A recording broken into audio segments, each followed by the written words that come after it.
So this conversation is about workforce shortages to workforce solutions. So how we can retain skilled people and also identifying skilled people for different job roles. So I work across biomedical innovation field, and we are also constantly searching for good talent. So it's not all about numbers, and also it's about the finding the right skill and improving their skill and how to retain them in the job as well. So those are the key things that we are working on. And also with the AI era and automation, how this reshaping the roles faster than education can respond. I'm sure Dr. Shiva will talk about the education as well. So we want to dig into these areas.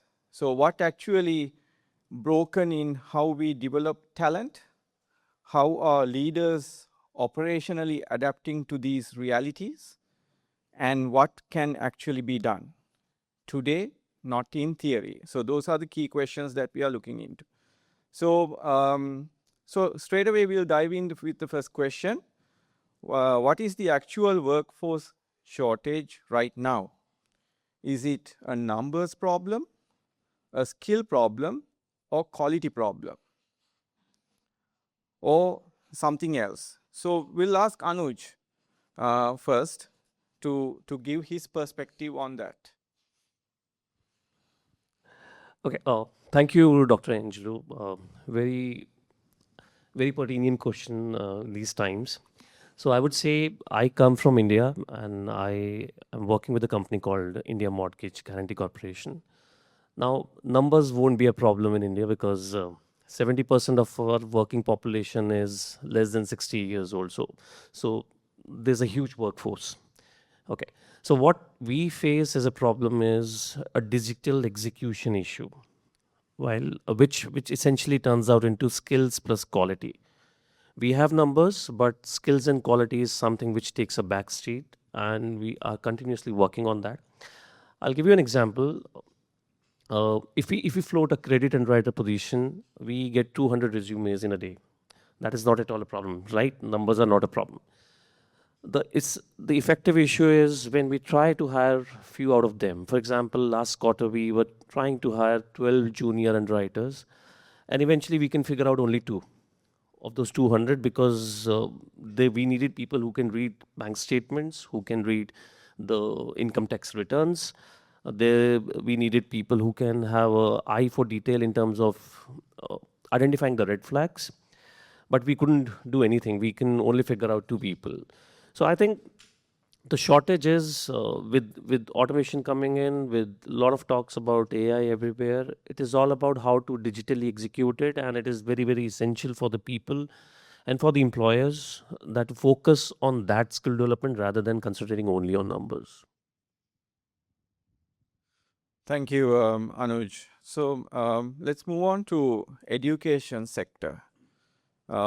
Education institutions are training people today for jobs that don't exist yet, or jobs that will be automated in 5 years' time.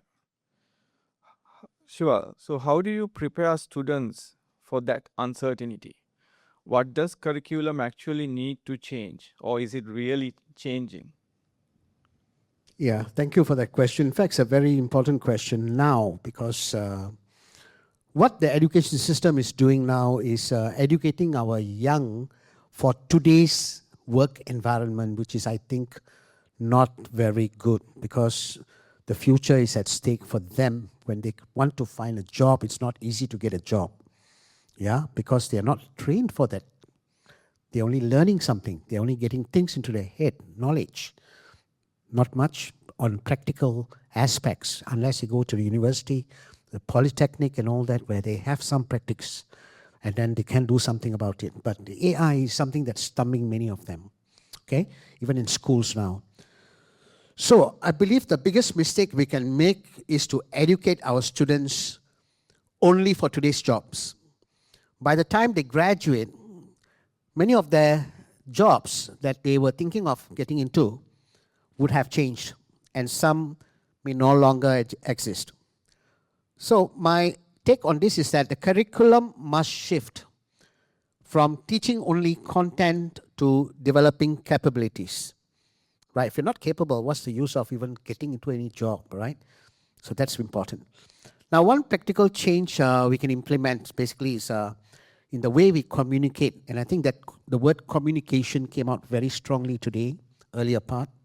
And also academic skills program, yeah, which Singapore is very much into all this now than before, especially in the last, I would say, 2-3 years, right, since AI became much more prominent, ubiquitous.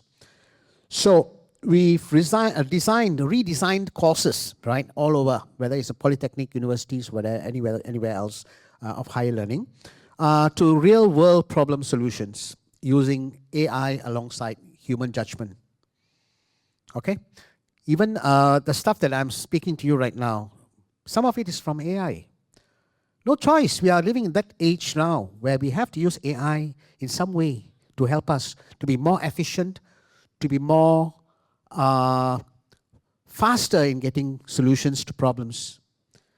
So for example, students were required to use AI tools to research a current business problem, but they were then assessed on something AI could not easily do. Can anyone guess what are some things that AI cannot do easily? Can anyone?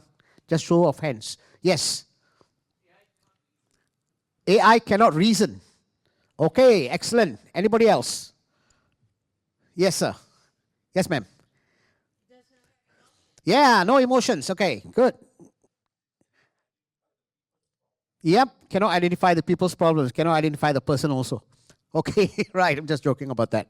So basically, AI has good and bad, right, about it.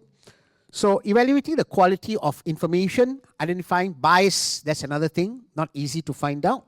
Questioning assumptions, communicating ethically. We don't know how much ethics is involved in the way AI gives us the solutions, because are you going to sue AI for it? So there are a lot of questions there, right?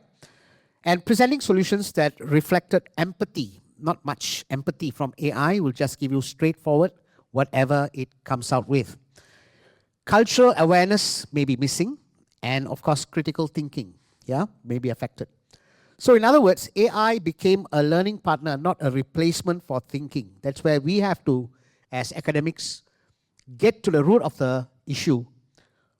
Do the students actually understand what they are replying us, answering, or giving in the assignments that we get? Okay, I'll just give you one example. I was lecturing in a university, a popular university in Singapore, and I had 90% of the class giving me assignments using AI. All right, we have this program called Turn It In. Okay, they have to send the project through this portal called Turn It In, sorry, and 90% of them were flagged out as having used AI up to 100%. No joke. Look at that. Students who are looking at AI as the be-all and the end-all to help them in their assignments. Is that fair? Is that good? So I was the first lecturer then to flag this out to the faculty involved. And the faculty didn't know about this, my God. Or were they closing one eye about it? Or both eyes? I don't know. So I had to question them. What are y'all doing? This should be flagged out long ago. How can 100% of them pass so well? All A. How? Impossible. So we did a small search and research, and we found out, yes, true enough, most of them have used AI. See the problem here? So we really need to. But now they're accepting AI to some extent. This was about 5 years ago. Now they have slowly learned that they cannot escape from this AI conundrum. They have to accept AI to some extent. Not wholly, but at least to help them out. Okay, so basically that's how it is. So the curriculum of the future should therefore be built around 4 pillars. Okay, what are these pillars? Learning how to learn, very important. Second, critical and ethical thinking. Third, digital and AI literacy for sure. Fourth, and I think the most important skill, human skills. EQ, you all know what EQ means, right? Emotional quotient. Definitely, you need to know how your colleagues, your friends, your working colleagues, whoever it is, how do they communicate with each other and how you can communicate with them. And that's, I think, the most crucial, because from there only you can get collaborations, cooperations, and do lots and lots of group work and teamwork and all that, okay, for much better results, efficiency. So what job are we preparing students for? That's one question we need to ask. What kind of learner and problem solver are we developing, right?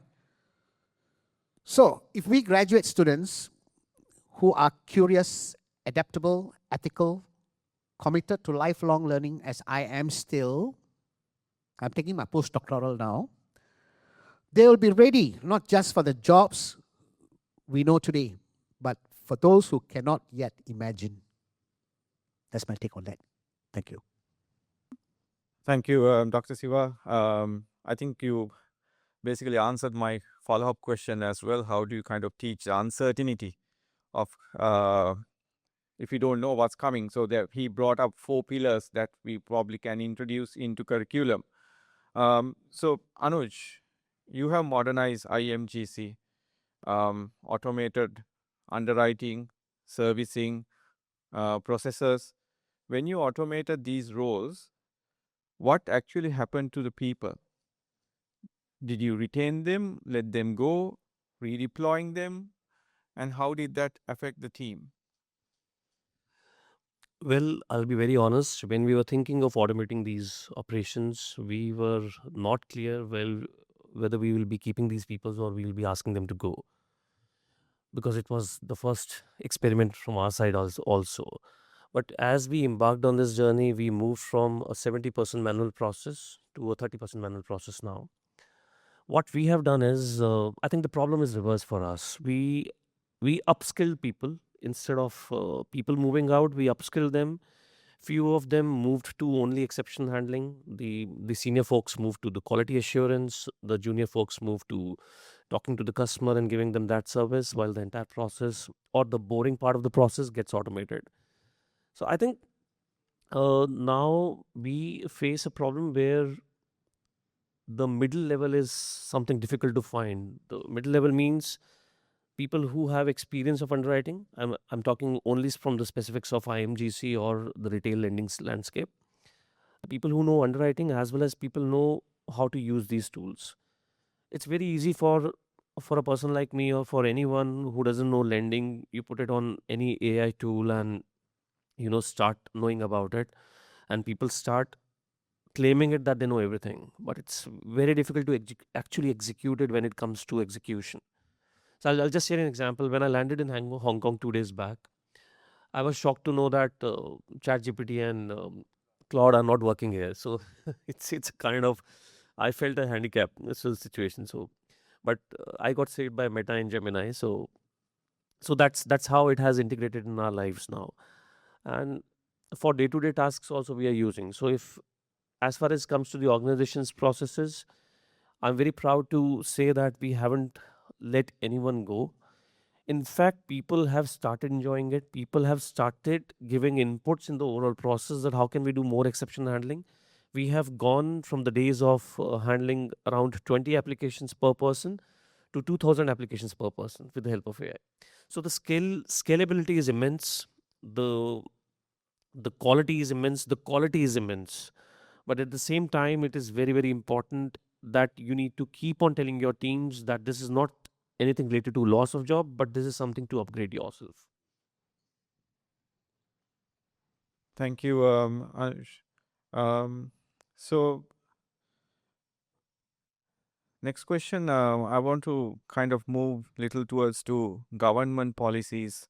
how governments are helping in terms of what's kind of one policy change that would actually move the needle on workforce development.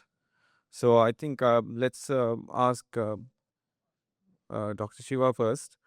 From your point of view, from the education sector, anything that you can point it out with some examples? Yes, the crucial one is it'll be definitely to create lifelong learning skills credit linked directly to the industry. I think that's the direction that Singapore is now taking, and many countries are now trying to follow Singapore's examples, right? Especially, I think you have heard of this term called micro credentialing. Micro credentials, that means learning bits and pieces of what you need for the whole, yeah, skill set that you need to know. And that's the approach now taken by Singapore. And I think many countries are slowly catching up on this. Malaysia, I know, they're slowly catching up on this. I know Indonesia is slowly following. Southeast Asian countries are basically quite warmed to Singapore's education system, the way we have done things, and successfully created a very good education industry. So all this micro-credentialing should be co-developed with, co-designed also with employers in mind, with the education providers and the government. Of course, the government takes the lead, gives us the policies and all that, and that's where we start to follow. Okay, so today technology is changing faster than traditional qualifications can meet up with.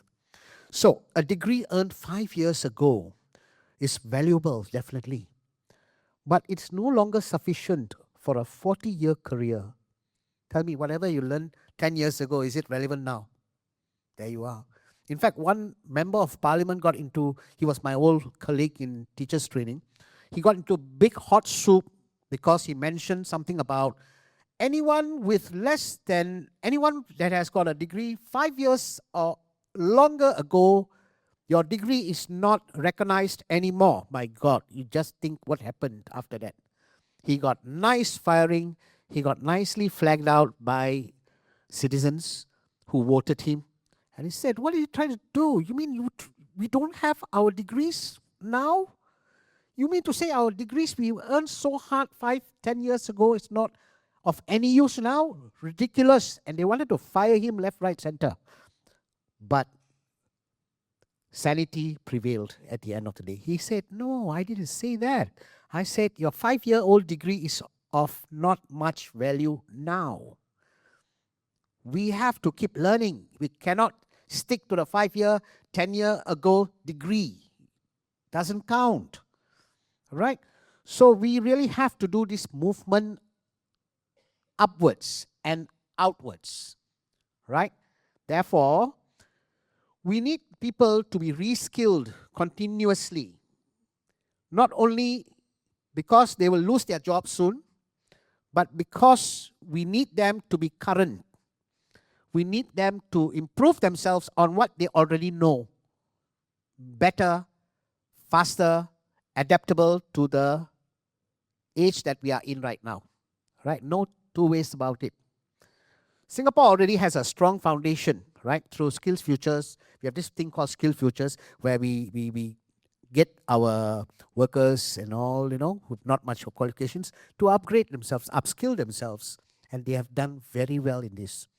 The workforce that's now improving. My suggestion is to take the next step. Make skills upgrading proactive rather than reactive. Proactive rather than reactive. We all should be like that. All right. As leaders also, we need to be more proactive than just be reactive. Okay. Every working adult should have periodic access to funded. I remember funded. It's not easy for us to bring out the money, but at least the government can come in to help us out by subsidizing courses, subsidizing talks, whatever. Right. And that way we can actually reduce the labor shortages that exist in the AI, cybersecurity, healthcare, green technologies, advanced manufacturing, and even digital finance. So my belief is that learning should directly lead to employability, not the other way around. Yeah? And therefore, qualifications earned once to skills renewed throughout life is important. Okay, so that's basically the thing, and that creates a workforce that is agile, resilient, and ready for the future, and not just for today's economy, but for the future. You know. No, I think I have to agree with Dr. Siva mentioned about the how government need to come in and reskill people. But I think we need to teach students in the universities how to reskill themselves as well. Instead of somebody else reskilling, they need to know how to reskill in order to align with the current situation. So with that, Anuj, from a regulated sector perspective, what policy barrier are you hitting? I think from the regulator, it's more. I'll touch base upon what both of you just spoke about in terms of skills and reskills. What we are basically lacking is, and I'm talking only from the specifics of the country I'm working in, there's a lot of concentration on the theory rather than on the practical part. The students who are coming into the workforce and joining the workforce year on year, they have absolutely no idea what's going to hit them. Okay, so my suggestion and my view would be that we should, or the government, somewhere, someone in the government, or maybe the central regulator who's taking care of our the banking system, we should have a 6 months compulsory program in the industry in the real world, and that should compulsorily follows through the credits of your degree. You cannot pass that degree if you don't have spent those 6 months rigorous program in the industry, whatever the industry the student chooses to be in. That is very, very important. At the same time, the corporate world or the companies should also be encouraged that their compliances will be fast track if they intake more of these students, upskill them, tell them the real world problem, tell them how the artificial intelligence or how the work is actually happening, so that it should not be a root shock for a person who is coming in and then get lost in the overall. I think that these are the two views I have. One should implement immediately because that is what is required, because the world is changing so fast. As Dr. Siva was mentioning, it's about the 5 years, the degrees won't be applicable after 5 years. I think that time will only shorten. It will come down to 2 years also, because the way it is changing, we don't know where we are living in. So these are my two views that the regulations or the or the government should adopt. So I think now I would like to give the audience opportunity to ask if you have any questions in this particular question that we are kind of having the conversation, the how we kind of retain the skill, how we uh, increase the reskilling the people. I think we have a question from there, and once we have that set of questions, then after that we have a final set of questions that I have for our two panelists. Yeah, you, Yep. Perhaps the mic can be passed to.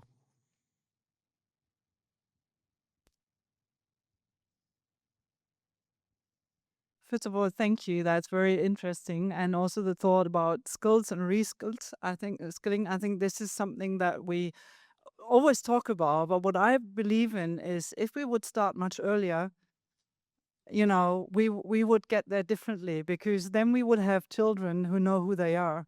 And I think at that point, we actually make the impact and the change.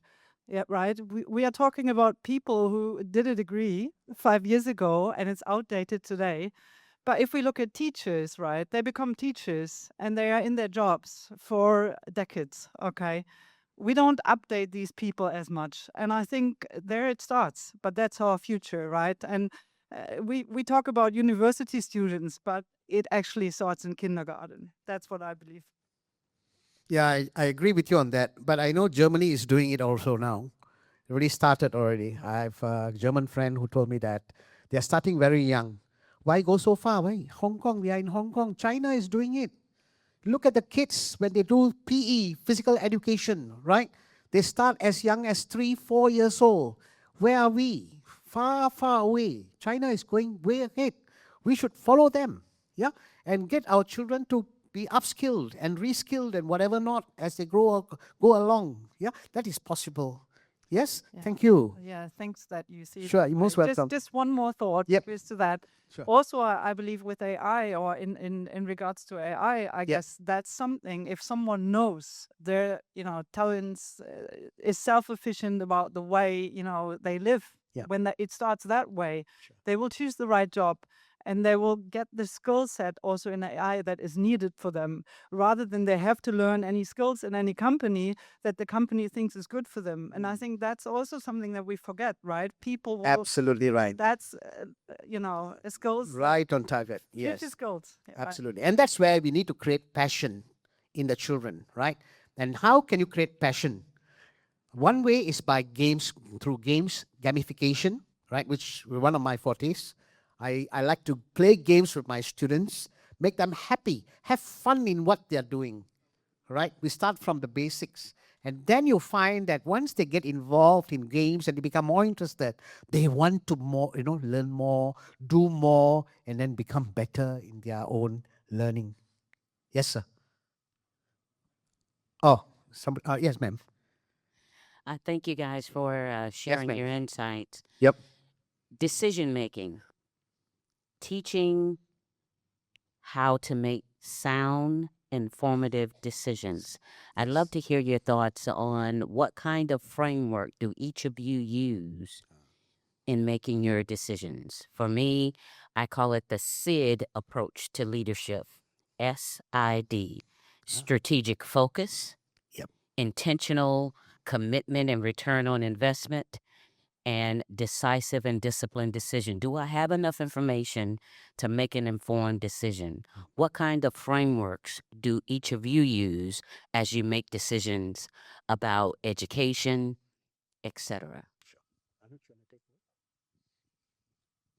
So, if I have understood your question correctly, ma'am, uh, is it only related to the education or every day to day when we work in our corporate environment and when we so Dr. Shiva also pointed this out that when I take decision, I'll talk about me.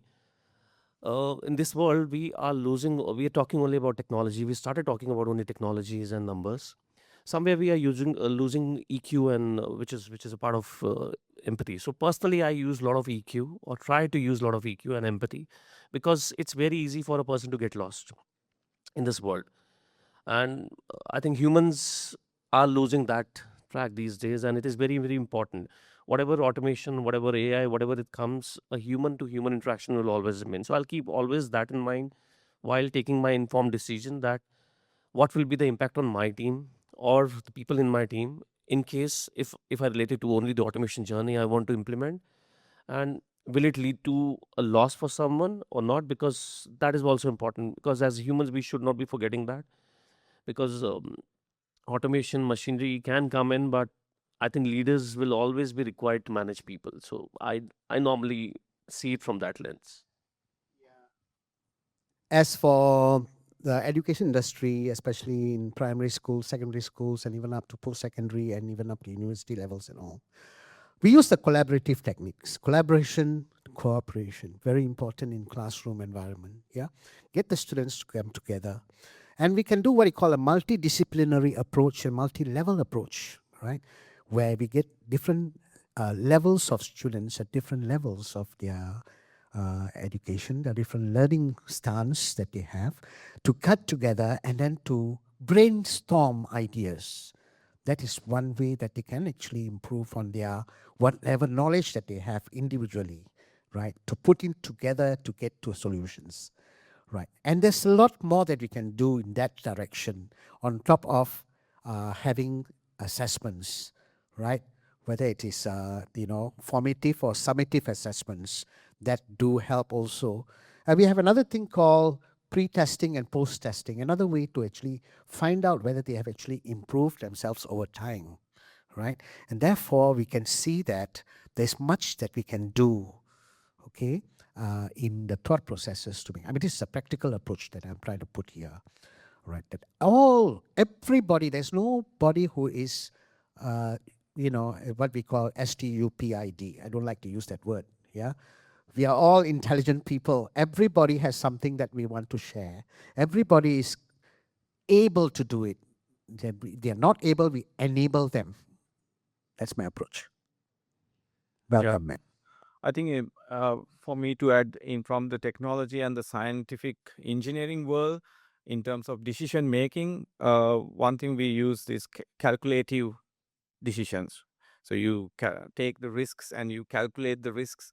I think Anuj also mentioned about informative, and so making those decisions. If you take the calculative, informed decisions, we can kind of really make those decisions much more strong, I guess.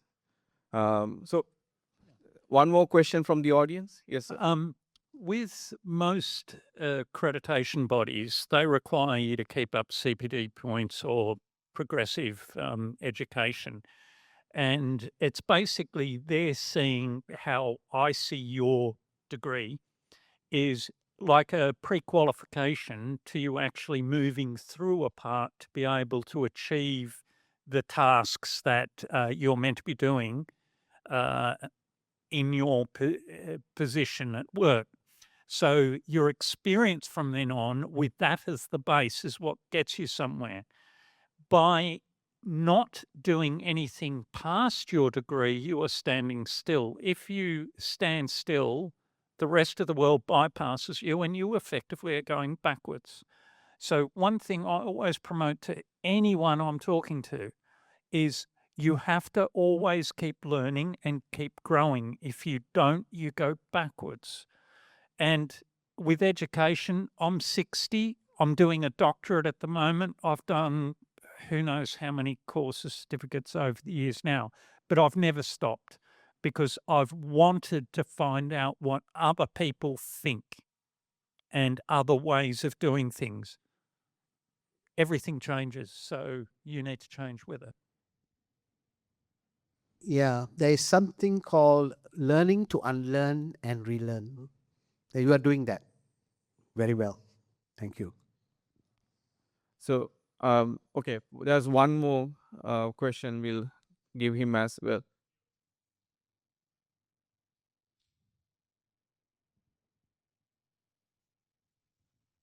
Thank you, gentlemen. It's quite insightful. But my question to you is, in this day and age when everyone is looking at cost effectiveness and maximizing the ROI, what do you see is going to be the future in particularly considering AI? How will the org chart change? How will it evolve? What will be the org chart of the future? Will it still follow the same pyramidal structure or would there be a change? That's a very pertinent question, and this is what we, keep on facing year on year as we progress on our automation journey. And for example, if I can tell you from my experience, we are much more leaner as compared to what we were 2 years back. The layers now, what happens is if you have, let's say, 1,000 employees in your company, you create layers to keep everyone happy and to give designations to everyone. Now, today we have, continuing with the same example, let's say today we have 500 employees. Now we are much more, the layers have gone away. There is only the CXOs and only the people who execute it. The middle layer is going away, the people who manages, because there's something called automation which is taking care of all these things.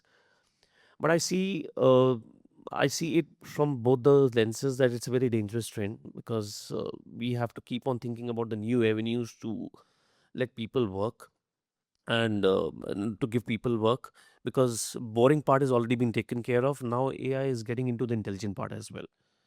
We would still need few people to do that. But to your point on the cost effectiveness, sir, the AI solutions are also extremely cost heavy these days.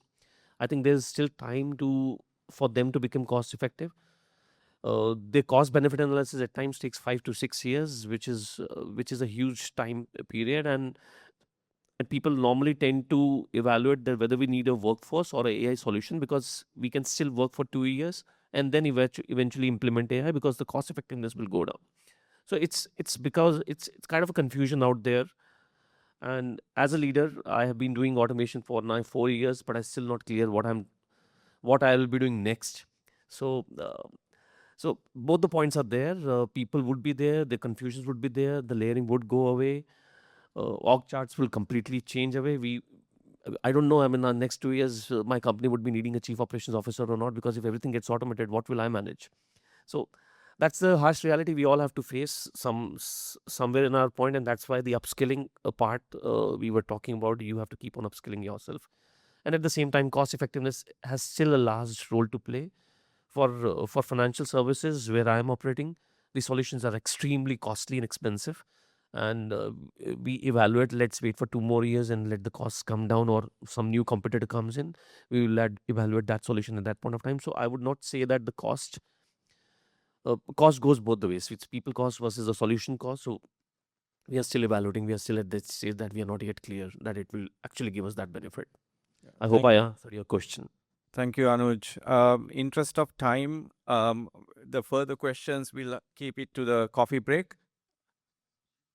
Comment. Okay, one comment. Okay. Yeah. So I personally believe there is no one size fit all, because every country has its own problems. We are talking about scaling and upscaling.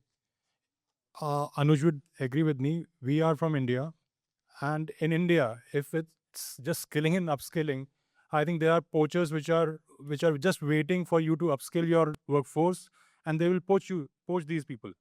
So you will have to find customized solutions for every specific community, every specific country. So that is my comment. Yeah, thank you so much. So just to end the session, I have one quick firing session for both of you, Shiva and Anuj. So if you had to implement one concrete change in your organization, starting Monday, to build a more resilient, future-ready workforce, what's the one thing you would do, and why that over everything else? Yeah, if it's on the education side, I would say, to change on a Monday morning, suddenly have a change. Industry Challenge Lab, it's called Industry Challenge Lab, as a compulsory component for every student, regardless of discipline. Yeah. How it works is every semester, companies, government agencies, or non-profit organizations, bring a real problem they are facing, not a textbook case. I mean, this is a real one, practical case, and but a life challenge. It's a life challenge. Students work in a multidisciplinary teams, right? Like I was answering our Madam Young's question just now. Multidisciplinary way, we work it out, having different levels of students, actually brainstorming ideas to try to solve the issues that they are facing. And then you have the support of lecturers, and of course the teachers and lecturers, they have to continuously upgrade themselves, upskill themselves. In Singapore, it is like 90 hours per year of upgrading, upskilling time that every teacher has to have. Even in the private sectors, I'm in the private sector now, we need to have 40 hours minimum to upgrade, upskill ourselves. And we have to show proof. We don't just flim flam, give them something. We have to show proof that we actually went for upgrading courses, and we need to look certain, well, you can call it quiz or tests to prove ourselves that we know what we are talking about. So these are some things that I think we can develop. Okay. Again, the term is Industry Challenge Lab. That is something that will be a good idea for schools to consider, or even tertiary institutions. It's happening already in the universities. I know NUS, National University of Singapore, Singapore University of Technology and Design, where I was lecturing. Mostly Singaporean schools. I don't find this happening in the Australian schools that are in Singapore now. Don't find. I was lecturing in James Cook University, Curtin University. They don't have such a thing. They are more theoretical, more textbook based. But Singaporean schools are moving in that direction. And I think we have taken some from European countries like Germany, Norway, Sweden, ideas from there to actually enhance our education system in these respects. Anuj. Well, I'll restrict it to my scheme of things and my working. So I would like to do, as of yesterday, and if I get a chance, I would definitely would do it, that I'll freeze hiring for next 90 days, 90 to 100 days, and that will force my managers to identify the hidden talents, people who are keen to learn, people who are keen to move to other things, people who are keen to manage teams. So it will kind of force fit it. It will kind of force them to understand it. And then I think we'll have a different kind of a workforce altogether. This is what I want to do as of yesterday. That's the initiative I would like to take. Yeah, thank you, Anuj. Thank you, Dr. Siva. I got a message from the organizing committee to wrap this conversation as well. I think we are spot on. We are on the time. So basically, we need people who can move between different disciplines, right? That's what everybody is telling, and it changes from how we implement that from one country to another country is quite different, because it's not one size fits all, like you said, sir. So I think this conversation we can take it to the next break as well, right? I'm sure you all have different comments, different opinions to share. And thank you very much, Anuj and Dr. Shiva, for your insights. Thank you all.